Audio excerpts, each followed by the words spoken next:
Mummy papa 11 बजे की गाड़ी से आ रहे हैं। फोन की घंटी तो सुनी मगर आलस की वजह से रजाई में ही लेटी रही। उसके पति राहुल को आखिर उठना ही पड़ा। दूसरे कमरे में पड़े फोन की घंटी बजती जा रही थी। इतनी सुबह कौन हो सकता है जो सोने भी नहीं देता। इसी चिड़चिड़ाहट में उसने फोन उठाया। हेलो कौन? तभी दूसरी तरफ से आवाज सुन सारी नींद खुल गई। नमस्ते पापा, बेटा बहुत दिनों से तुम्हें मिले नहीं, सो हम दोनों 11 बजे की गाड़ी से आ रहे हैं।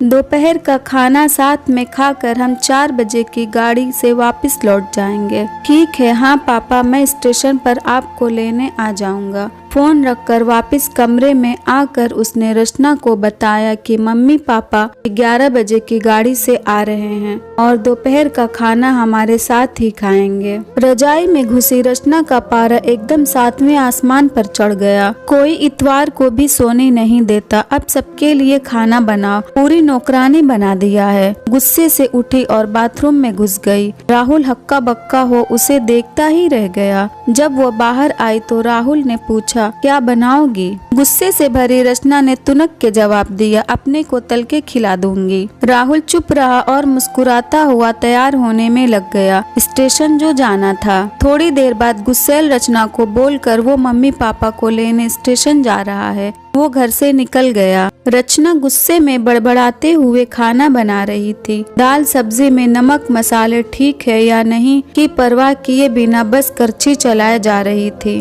कच्चा पक्का खाना बना बेमन से पराठे तलने लगी। तो कोई कच्चा तो कोई जला हुआ। आखिर उसने सब कुछ खत्म किया, नहाने चली गई। नहा के निकली और तैयार हो सोफे पर बैठ मैगजीन के पन्ने पलटने लगी। उसके मन में तो बस ये चल रहा था कि सारा संडे खराब कर दिया, बस अब तो आएं खाएं और वापस जाएं। थोड़ी देर में घर की घंटी बजी तो बड़े बेमन से उठी और दरवाजा खोला। दरवाजा खोलते ही उसकी आंखें हैरानी से फटी की फटी रह गई। मुंह से एक शब्द भी नहीं निकल सका। सामने राहुल के नहीं उसके अपने मम्मी पापा खड़े थे, जिन्हें राहुल स्टेशन से लाया था। मम्मी ने आगे बढ़कर उसे झिंझोड़ा। अरे क्या हुआ? इतनी हैरान परेशान क्यों लग रही है? क्या राहुल ने बताया नहीं कि हम आ रहे हैं? जैसे मानो कि रचना की नींद टूटी हो। नहीं मम्मी, इन्होंने बताया था, पर चलो आप अंदर तो आओ। राहुल तो अपनी मुस्कुराहट रोक नहीं पा रहा था। कुछ देर इधर उधर की बातें करने में बीत गया। थोड़ी देर बाद पापा ने कहा, रचना गप्पे ही मारती रहोगी या कुछ खिलाओगी भी? यह सुन रचना को तो मानो सांप सूंघ गया हो। क्या करती बेचारी, अपने हाथों से ही बनाए अधपके और जले खाने को परोसना पड़ा। मम्मी पापा खाना तो खा रहे थे मगर उनकी आंखों में एक प्रश्न था जिसका वो जवाब ढूंढ रहे थे। आखिर इतना स्वादिष्ट खाना बनाने वाली उनकी बेटी आज उन्हें कैसा खाना खिला रही है। रचना बस मुंह नीचे किए बैठी खाना खा रही थी। मम्मी पापा से आंख मिलाने की उसकी हिम्मत नहीं हो पा रही थी। खाना खत्म कर सब ड्राइंग रूम में आ बैठे। राहुल कुछ काम है, अभी आता हूँ कहकर थोड़ी देर के लिए बाहर निकल गया। राहुल के जाते ही मम्मी जो बहुत देर से चुप बैठी थी बोल पड़ी, क्या राहुल ने बताया नहीं था कि हम आ रहे हैं? तो अचानक रचना के मुंह से निकल गया, उसने सिर्फ ये कहा था कि मम्मी पापा लंच पर आ रहे हैं। मैं समझी उसके मम्मी पापा आ रहे हैं।